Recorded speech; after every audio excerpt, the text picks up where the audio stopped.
Welcome to GK facts. करण में बिल्कुल सही पढ़ रहे हैं आप। मध्य प्रदेश के जो मुख्यमंत्री हैं यानी कि शिवराज सिंह चौहान जी, उन्होंने लाडली लक्ष्मी योजना 2.0 का शुभारंभ अभी किया है। ठीक है, तो आखिर में ये लाडली लक्ष्मी योजना 2.0 क्या है और इसका शुभांकर जो है अभी क्यों करा गया है, इससे जो है लड़कियों को किस तरीके से सहायता मिलेगी और देश में किस तरीके से जो है लड़कियों को सिक्योर करा जाएगा, वो हम इस वीडियो में जानेंगे। बस आपको वीडियो को एंड तक देखना है। टॉपिक पेपर के पॉइंट ऑफ व्यू से इंपॉर्टेंट है।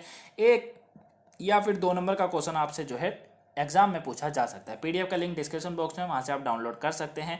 क्लियर है? तो चलिए स्टार्ट करते हैं, जानते हैं टॉपिक के बारे में। कोई डाउट हो उसे कमेंट बॉक्स में पूछ लीजिएगा। देखिए क्या कहा जा रहा है।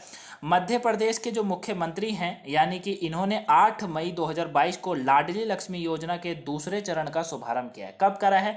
8 मई 2022 को। डेट याद रखिएगा, डेट क्या है? 8 मई की जो है डेट है। ठीक है ना, ये आपको याद रखना है।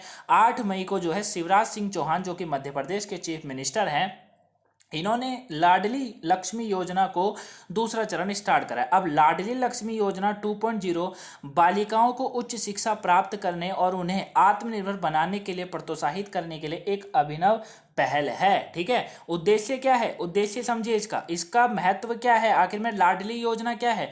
लाडली लक्ष्मी योजना 2.0 बालिकाओं को उच्च शिक्षा प्राप्त करने और उन्हें आत्मनिर्भर बनाने के लिए प्रोत्साहित करने के लिए एक अभिनव पहल है। ठीक है, किसके लिए? बालिकाओं को, कि ना याद रखिएगा, बालिकाओं को उच्च शिक्षा प्राप्त करने और उन्हें आत्मनिर्भर बनाने की जो है एक पहल है। ये आपको याद रखना है। क्लियर है? चलिए, लाडली लक्ष्मी योजना का उद्देश्य क्या है? अब ये इंपॉर्टेंट बनता है कि सर ये बताइए कि लाडली लक्ष्मी योजना का आखिर में उद्देश्य क्या है। तो देखिए, लड़कियों की आर्थिक और शैक्षिक यानी कि शिक्षित स्थिति को बढ़ाने के लिए मध्य प्रदेश सरकार द्वारा 2007 में लाडली लक्ष्मी योजना लागू की जा रही है। ठीक है ना, क्या किस लिए करी जा रही है? लड़कियों की आर्थिक और उनकी पढ़ाई की स्थिति को बढ़ाने के लिए मध्य प्रदेश सरकार द्वारा 2007 से ही लाडली लक्ष्मी योजना को लागू किया जा रहा है। यानी कि 2007 में इसको शुरू करा गया था और जब से इसको लागू किया जा रहा है कंटिन्यू, ये आपको याद रखना है। और इसको जो है अभी इसका 2.0 वर्जन शुरू करा गया, यानी कि इसका चरण दूसरा शुरू करा गया है। ठीक है, वहीं लाडली लक्ष्मी योजना एक व्यापक योजना है जो कि एक लड़की को जन्म से लेकर उसकी शादी तक किस्तों में वित्तीय सहायता प्रदान करती है। ठीक है, लाडली लक्ष्मी योजना क्या है? ये एक व्यापक योजना है जो कि एक लड़की को जन्म से लेकर उसके शादी तक की, है ना, जन्म से लेकर उसकी शादी तक की किस्तों में वित्तीय सहायता प्रदान करती है। ये आपको याद रखना है। ठीक है ना, लाडली लक्ष्मी योजना एक व्यापक योजना है जो कि एक लड़की को जन्म से लेकर उसकी शादी तक किस्तों में वित्तीय सहायता प्रदान करती है। वहीं बालिका का परिवार मध्य प्रदेश के स्थायी निवासी होना चाहिए। देखिए, अब होता क्या है, अब यहां पर जो बोला गया है ये आपको जो है ना यहां तक का उद्देश्य है, ये याद रखिएगा। ठीक है, ये उद्देश्य है। अब नीचे वाले जो पॉइंट है उसमें ये बताया कि आखिर में इसमें जो है टर्म एंड कंडीशन क्या है, मतलब इसकी आवश्यकता क्या है कि ये जो लाडली योजना है इसका लाभ किन किन को मिलता है। ठीक है, तो ये आपको 2 पॉइंट याद रखने हैं। ये इसका उद्देश्य है कि लाडली लक्ष्मी योजना एक व्यापक योजना है जो कि एक लड़की को जन्म से लेकर उसके शादी तक किस्तों में वित्तीय सहायता प्रदान करती है, यानी कि पढ़ाई से लेकर उसकी शादी तक का लोन जो है सरकार देती है। अब इसमें योजना के तहत जिनको जोड़ा जाता है उसकी टर्म एंड कंडीशन क्या है? तो बालिका का परिवार मध्य प्रदेश के स्थायी निवासी होना चाहिए। सबसे पहली चीज, बालिका का परिवार मध्य प्रदेश के स्थायी निवासी होना चाहिए।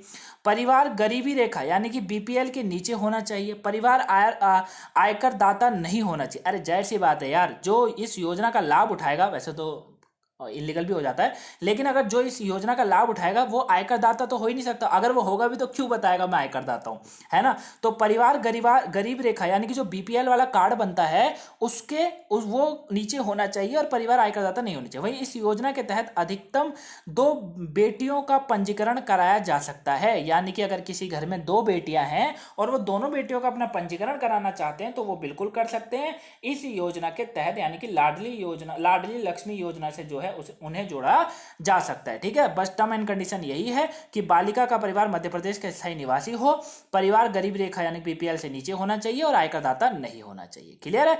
वही मध्य प्रदेश सरकार इस योजना के तहत आवेदन करने वाले प्रत्येक बालिका के, अब इसमें अगर बात करें कितना पैसा दिया जाता है तो ये देखिए, मध्य प्रदेश सरकार इस योजना के तहत आवेदन करने वाले प्रत्येक बालिका के लिए 5 साल के लिए करीबन 6,000 रुपये का राष्ट्रीय बचत प्रमाण पत्र खरीदती है। ठीक है ना, हाँ, 6,000 रुपये का जो है बचत प्रमाण पत्र खरीदती है प्रत्येक बालिका के लिए 5 साल के भीतर भीतर। वहीं 2,000 रुपये की पहली किस्त तब दी जाती है जब उम्मीदवार छठी कक्षा में पढ़ रहा होता है तब, यानी कि एक लंबा प्रोसेस आप इसको समझ सकते हैं कि 2,000 रुपये की पहली किस्त तब मिलेगी जब उम्मीदवार यानी कि कोई लड़की छठी कक्षा में पढ़ रही होगी तब। वहीं 9वीं कक्षा में प्रवेश करते समय 4,000 रुपये प्रदान किए जाते हैं और 7,500 रुपये दिए जाएंगे जब उम्मीदवार 11वीं कक्षा में पढ़ रहा होगा। ठीक है, 7,500 रुपये जो है तब उस समय जो है दिए जाते हैं। वही 12वीं कक्षा की उच्च शिक्षा के दौरान हर महीने 200 रुपये जारी किए जाते हैं, यानी कि जब 12वीं कक्षा में पहुंच जाते हैं तो लड़की तो उसे 200 रुपये हर महीने सरकार की तरफ से मिलते हैं। तो ये पूरा प्रोसेस है, ये आप अच्छे से पढ़ लीजिएगा। 21 वर्ष पूरे होने पर उम्मीदवार को अविवाहित और उच्च अध्ययन करने की इच्छा रखने पर 1 लाख रुपये का अंतिम भुगतान किया जाएगा। ठीक है, तो ये जो है इसके तहत इस लाडली लक्ष्मी योजना है, इसके तहत जो है लड़कियों को इस तरीके से लाभ होता है। ठीक है, 2,000 रुपये की जो पहली किस्त जो जारी करी जाती है वो जब छठी कक्षा में लड़की पहुंच जाती है तब। 9वीं कक्षा में प्रवेश करते समय 4,000 रुपये प्रदान किए जाते हैं और 7,500 रुपये दिए जाएंगे जब उम्मीदवार 11वीं कक्षा में पढ़ रहा हो तब। वहीं 12वीं कक्षा की उच्च शिक्षा के दौरान हर महीने 200 रुपये जारी किए जाते हैं। वहीं 21 वर्ष पूरे होने पर उम्मीदवार को अविवाहित और उच्च अध्ययन करने की इच्छा रखने पर जो है 1 लाख रुपए का अंतिम भुगतान किया जाएगा।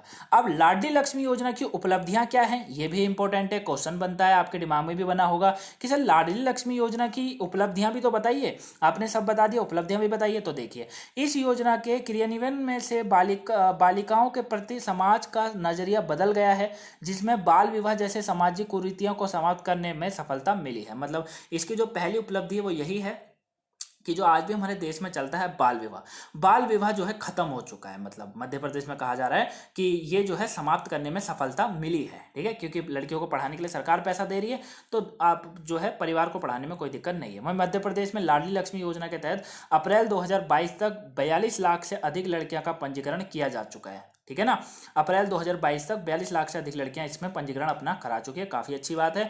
9 लाख से अधिक छात्रों को 231 करोड़ रुपए की छात्रवृत्ति राशि का भुगतान किया गया है। ठीक है, 9 लाख 42 लाख कराई है, उसमें से 9 लाख को जो है अधिक छात्राओं को जो है 231 करोड़ रुपए की छात्रवृत्ति का जो है राशि भी मिल चुकी है। वहीं राज्य में जन्म के समय लिंग अनुपात 927 से बढ़कर अभी 956 हो गया है। ये जो है इनकी उपलब्धियां हैं। आई होप आप इसको अच्छे से समझ गए होंगे। अगर आपका कोई डाउट होता है गाइस इसके बाद भी मुझे कमेंट बॉक्स में पूछ लीजिएगा, वहां आपको आंसर मिल जाएगा। वो 3 काम जरूर कर दीजिएगा, वीडियो को लाइक करना, दूसरा चैनल को अगर आप न्यूज स्टूडेंट है सब्सक्राइब कर दीजिएगा, शेयर करिएगा ताकि और भी लोगों को पहुंच सके वो आज के इस टॉपिक को जान सके। क्लियर है, मिलेंगे नेक्स्ट वीडियो में, तब तक के लिए thank you for watching guys. कोई वीडियो आज की नहीं देखी हो देख लीजिएगा, पेपर के पॉइंट ऑफ व्यू से इंपॉर्टेंट है। मिलेंगे नेक्स्ट वीडियो में, तब तक के लिए thank you for watching guys. Have a nice day, thanks for watching.